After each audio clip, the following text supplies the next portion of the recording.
Hello there, it's Jay here from Jay's Vintage Junk, and as you can see, we're back on with the Vtech laptop, and I've made some progress. I do read the comments, and someone said, is your power supply dropping voltage under load? And yes, it was.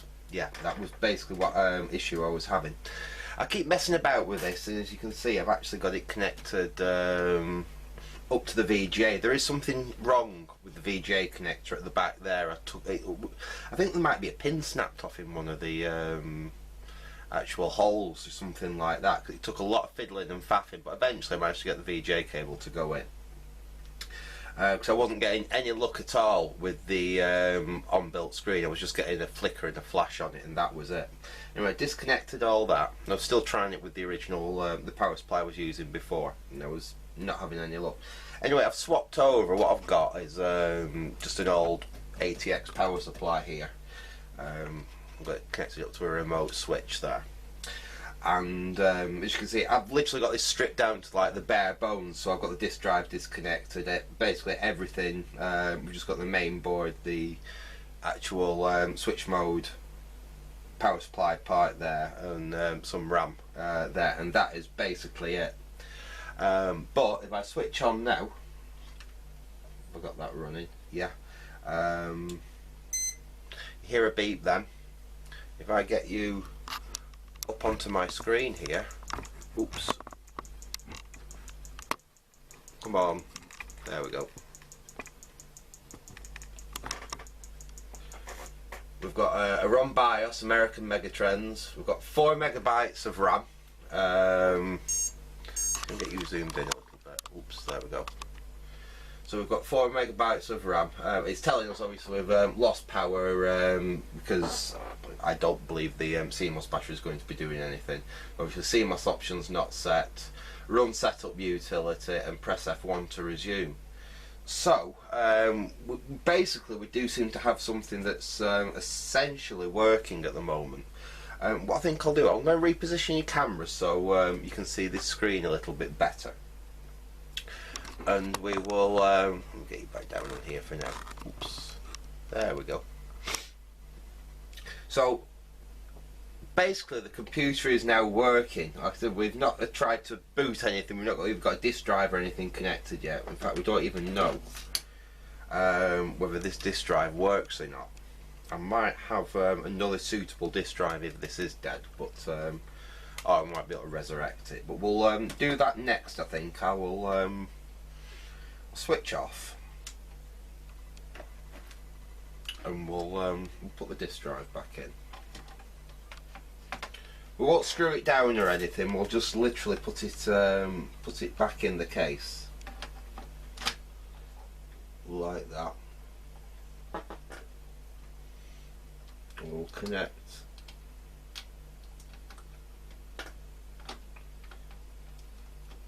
the interface cable back up. Right, so at least now when we power it back up we should see if we get any drive activity. And I've got a DOS boot disk here, so we can at least see if it's going to attempt to boot. So let's switch back on. Let's see if we get any activity from the disk drive before we go any further.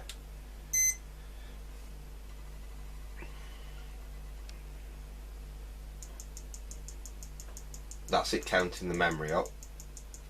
I should have really plugged the keyboard in as well, actually.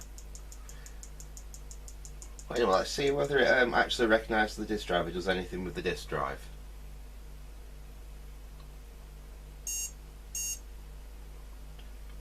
Unfortunately not. It's just done the same thing where it's come up with run the setup utility, press F1. And we'll switch back off again.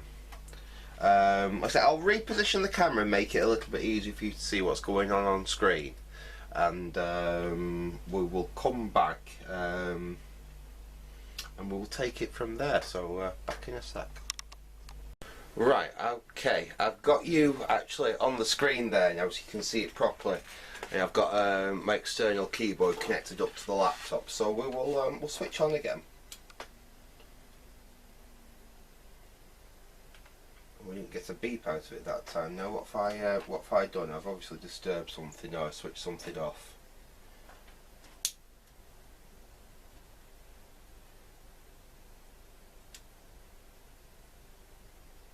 have I done here? Just bear with me a second, folks. Right, okay, slightly strangely, if I plug a standard keyboard in, it won't do anything. It completely shuts the computer down, so it must use its own proprietary keyboard standard. I've not got a keyboard connected, and I'll switch on, and it should start counting the memory up. There we go. Yeah, when I plugged a PS2 keyboard into the external keyboard socket on the side of it, which is a standard PS2 pinout, the computer wouldn't do anything. It wouldn't boot. It appeared completely dead. That's really, really strange.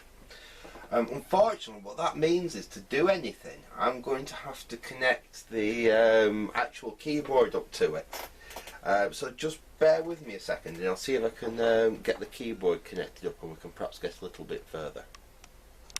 Right, okay, I've got the computer booted back up, but I've actually got the original laptop keyboard connected back up as well, if I'll show you down like that. So this is just balancing on the top. I've not got the monitor actually connected up, I've literally just got the two ribbon cables to get the keyboard functioning connected back up. So I'll get you back up on that screen. Oops. I can get you a little bit straighter than that.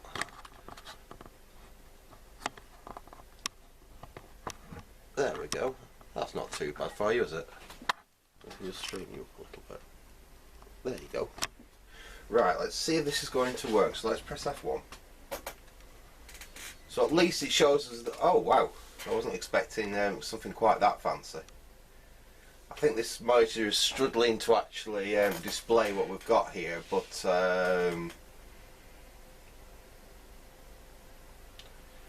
right, so obviously we're into the BIOS here, so we've got setup utility.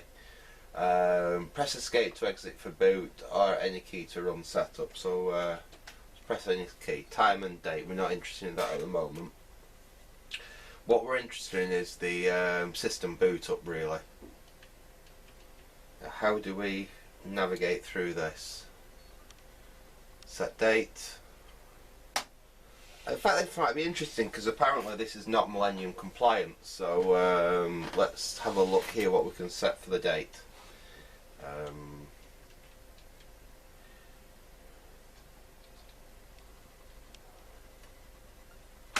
How do you change it? Up or down?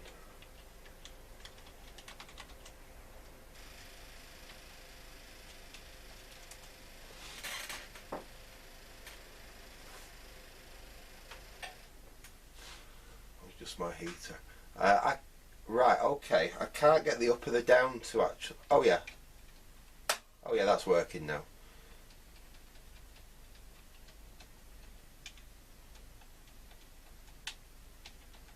Right. So right, I get it now.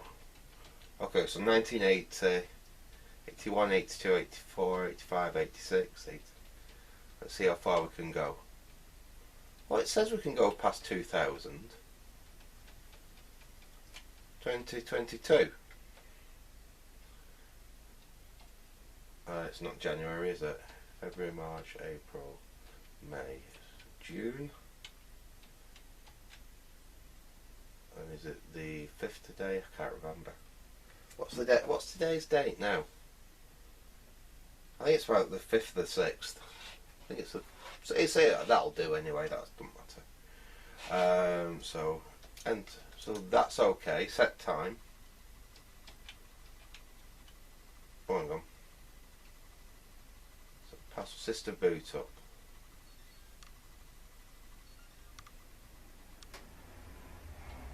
Here we go. Floppy drive, hard drives. Right, this is what we needed. Oh, that's external floppy. Hard drive, it's got an auto config on it.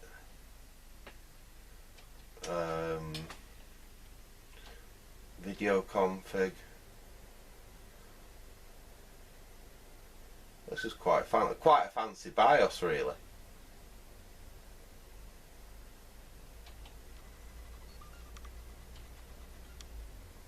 With modem, we don't need to have to bother about. Right, that should be enough to get us for it to actually boot.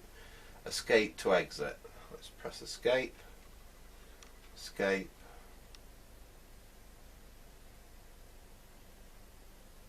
Right, press Y key to save all settings and reboot. So let's hit Y.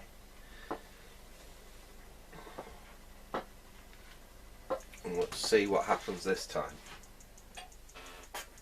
I have got my DOS boot disk here, so we can we get this far, we might be able to get it to boot.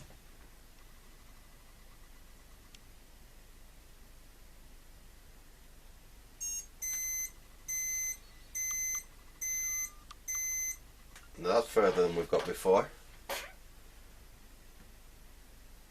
Right, let's put a disk in drive A. Press a key. Well, that's a pretty good indication that the drive A is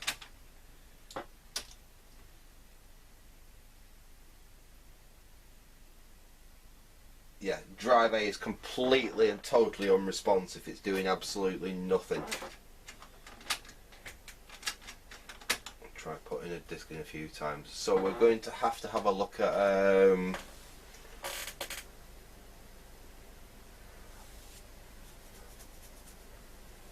we're going to have a look at the floppy drive, but we do actually look like we have a functioning computer.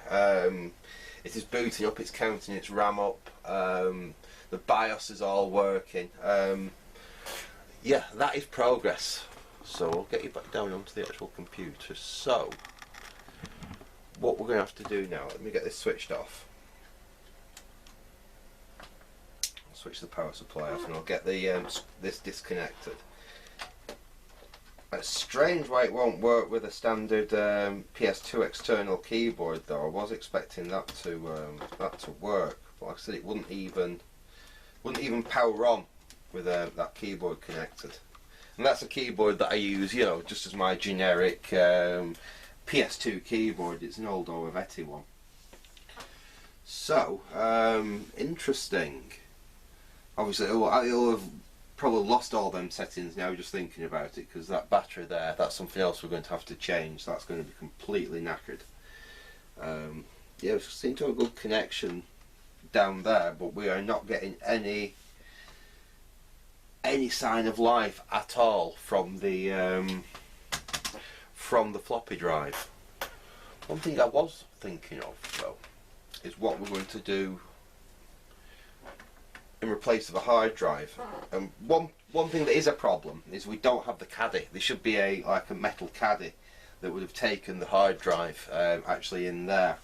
And obviously whoever took the hard drive out of this thing was probably for data reasons. Probably just took the caddy out and took the whole thing. So we don't have the metal caddy to actually hold a new hard drive. That's not a major issue nowadays because we have other options. And I've got a couple here. This is actually out of my, it's what I used to use in my Amiga 600. That's currently got a 512 megabyte disk in it, which to be honest for a laptop of this age is a bit big. I remember I used to have a compact Contura in the mid to late 90s. I think that was about the same age as this. It was about a 1992 vintage. Perhaps 93, and that had I think that had an 80 megabyte IDE hard drive in it. So 512 is a bit on the big side. But what I have got, I used to have a load of these, and this is the only one I can find, unfortunately. But these are a 64 megabyte compact flash. So what I think I might try is I'll pull that one out of there, and we will try that. Like I said, I've got a 64 megabyte compact flash there. This should plug straight onto the header like that. We'll have to obviously put a bit of insulation or something to stop that grounding out, but that can basically just sit in there. And that's going to make a really nice solution for a hard drive for this laptop. If we can sort a floppy out for it, get a floppy working for it. and everything else. The other option I thought about, and indeed we may even go this way, we can't get the compact flash solution to work, is one of these. And that's actually what I ended up putting in my Amiga 600, is one of these. That's what I replaced that with. And that is a known as a DOM, disc-on module. And basically it's a little 512 megabyte solid state hard disk drive with a 2.5 inch IDE interface on it. And these are absolutely brilliant for going in Amigas.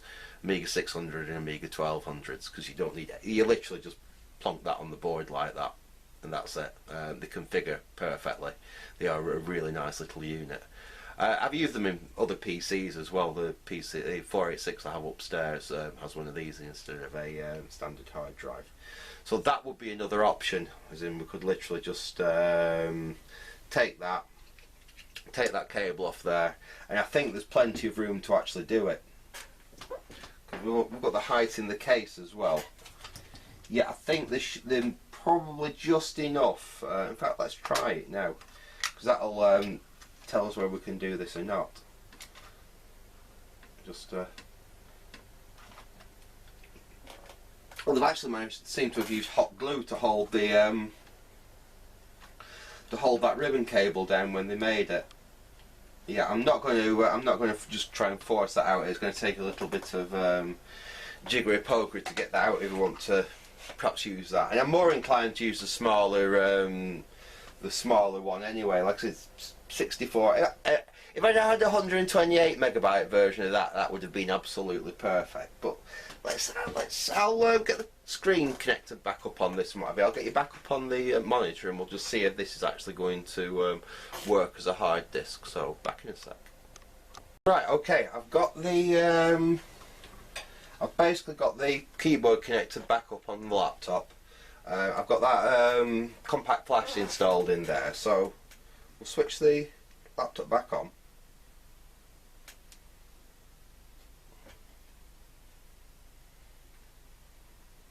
I'm not getting anything again, hang on. Oh, I didn't have the power supply switched on. Hang on a second, let's try again. So I've got the screen back up. That should be counting the RAM up. There we go.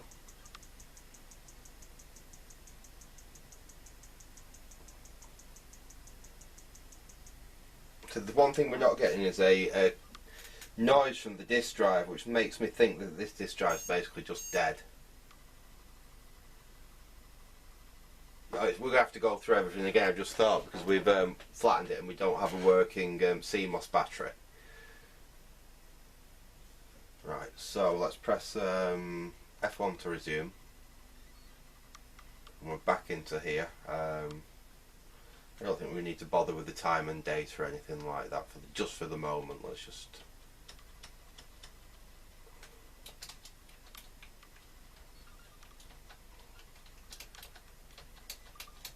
Right.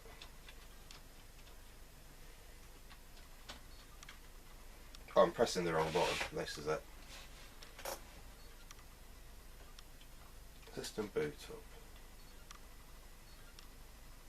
No, we don't need that.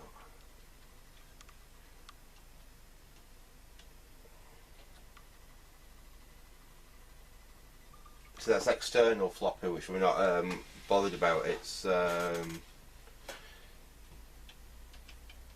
internal that we're interested in, really. Right, let's have a look down here. This keyboard is not brilliant either. I don't know whether it's the fact that I've not got it fixed down properly or whether this keyboard needs some work on it. Let's see if we can set that to auto config. Just found it.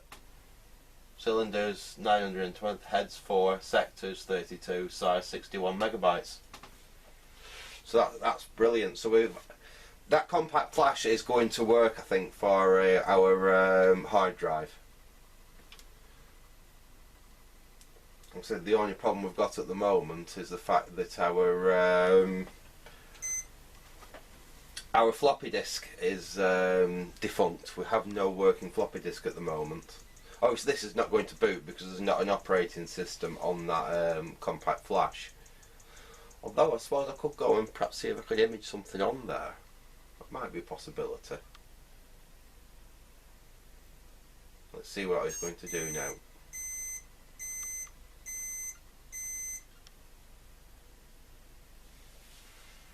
So we've literally got yeah, no non-system disk or disk error, which is the simple fact that there is nothing on that compact flash. Well, I think it's got it's just DOS formatted. I don't think there's anything else on it. So I could possibly go and sys that compact flash, and we could get the computer to at least boot that way. Because, like I said, unfortunately, the floppy drive is completely dead. But I will go and might even go and see if I've got a floppy drive we could perhaps try in here.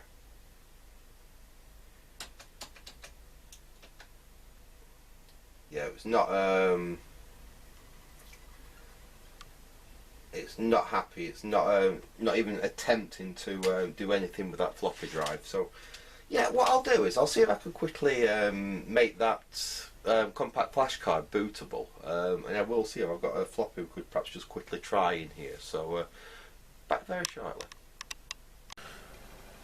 Right, okay, we're back, and I've I don't know if this is going to work or not. Actually, I've got FreeDOS on there. Apparently, I use that Rufus program, and basically put FreeDOS on there, and then I've stuck a couple of other programs and what have you on it. So we will see whether this is going to work. I did have a look to see if I could find another laptop style floppy drive that might be suitable, but I couldn't find anything, you know, quickly. I'd have to go hunting up in the attic, and let's see if we can get this back in. This is why I really wanted to use an external keyboard while I was fiddling around like this, because it is a bit dodgy. Keep flexing these cables here, but there we go. I've got the I've got that connector back up. What I will do, I'll get you back up on that screen so you can actually see what's going on. Oops, that's that way, that way. Right, so you should be seeing that screen there. Okay, I will switch the computer back on. I'll switch the power supply back on. That's running. I'll switch the computer back on. And hopefully you should see something come up on that screen there now. Right. And obviously we'll have to go through the whole setup procedure again. So that's something we definitely need to do. If we can get this thing booting disks, we'll have to have a look at swapping out that BIOS battery somehow. Right, so let's press F1 again. Let's go through the whole setup. In fact, we shouldn't really need to do that much on the setup, should we?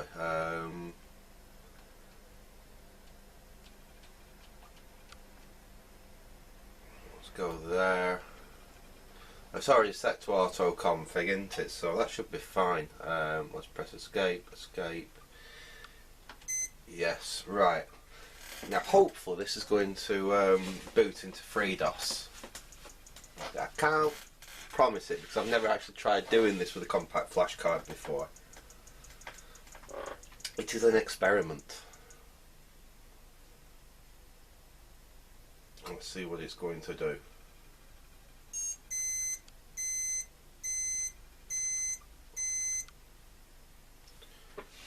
Right, we've brought this up. Oh, error loading operating system. But at least, I mean, at least it might be trying to load the operating system then. I just don't think it could run, like I said, that that FreeDOS. Perhaps the processor's not good enough for that.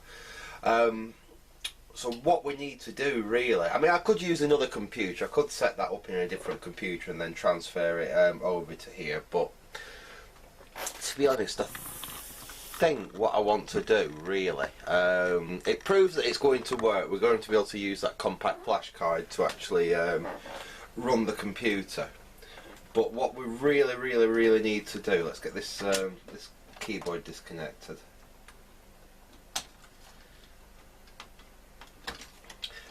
What we really need to do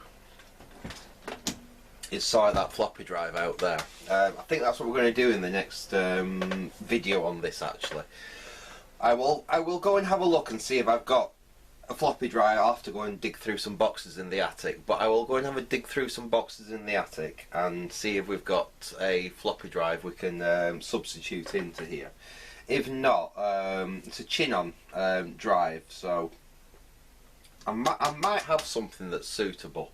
If not, like I said, we'll have to pull this drive apart and find out what's gone wrong with it. It could be a capacitor issue. It's not doing anything. It seems absolutely completely dead, to be honest.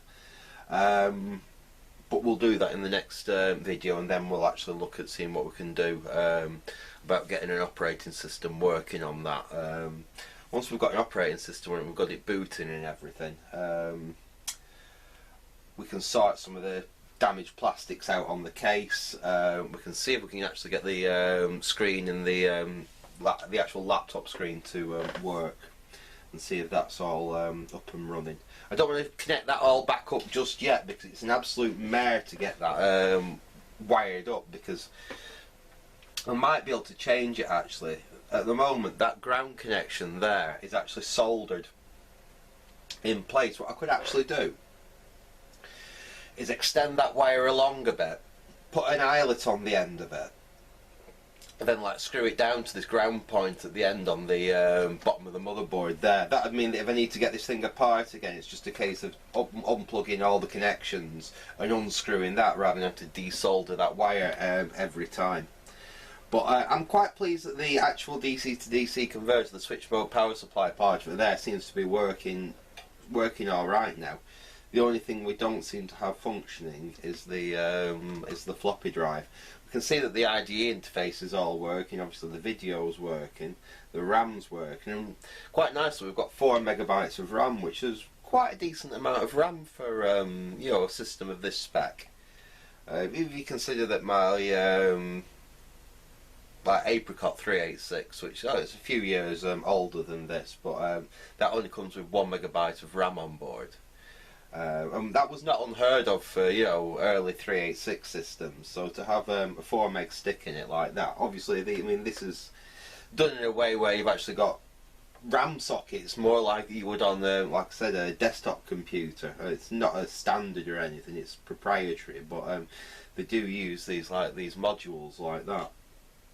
Anyway, I'm going to leave it there for now. Like I said, I hope you enjoyed this little update on the project and show that we actually do have some progress. We have something on screen. The computer is definitely not dead.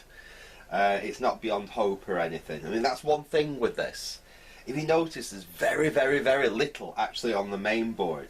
Essentially, you've got the CPU there, you've got the BIOS there, and you've got this Vtech chip. And that Vtech chip is pretty much all of the computer just condensed down on, so all the, you know, all the bridges, all the glue logic and everything like that you'd normally see on a motherboard is all condensed down into that one chip there. So there's very, very little on this board. One thing it does mean, so you've no surface mount capacitors to really worry about. The only capacitors that were bad were the through-hole ones on that DC to DC converter there. We've got some tantalum capacitors on the main board, but they're of the square surface mount type. I've never really found them to be a whole mount of trouble. It's usually the earlier, you know, through hole ones like in the old IBM 5150 and the XT and things like that that tend to go pop. So anyway, I'm rambling now, so I'll leave it there for now. I hope you enjoy this little update on the project. So thanks for watching and goodbye.